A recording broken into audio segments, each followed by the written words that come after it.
We're going.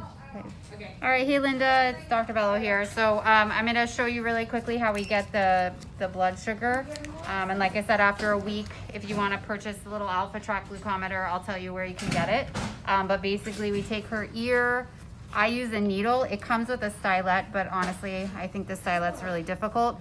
So I just use a little needle, usually go at the edge, give it a little prick like that, and then we squeeze it, see if we can get a little blood. There we go.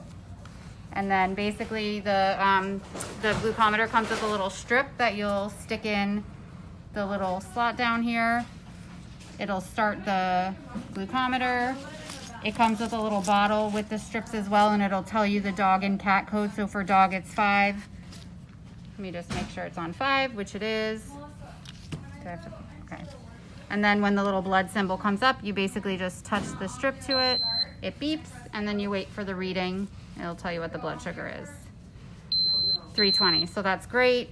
So that's basically what we'll do, but like I said, I can show you a little bit further down the road if you decide you want to do that. As far as the insulin goes, so this is the insulin. Vetsulin has to stay in the fridge. When you take it out of the fridge, you don't need to shake it vigorously. You just want to shake it enough so that it's like a nice homogeneous white kind of creamy color. So just give it a little shake, little roll.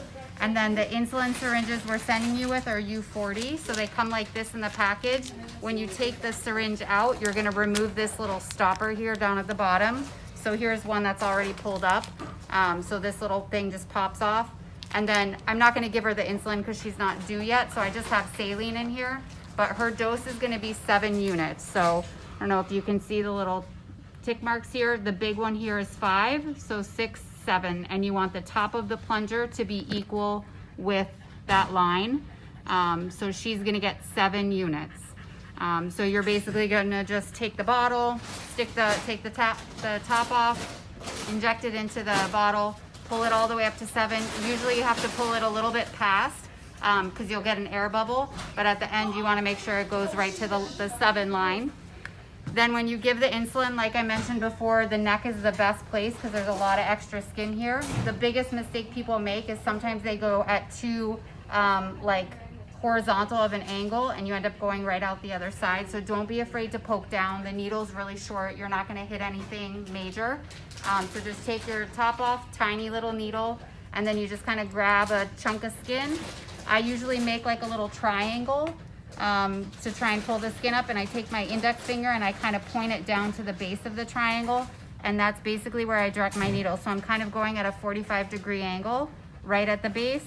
You inject it, and that's it. Let me know if you need anything.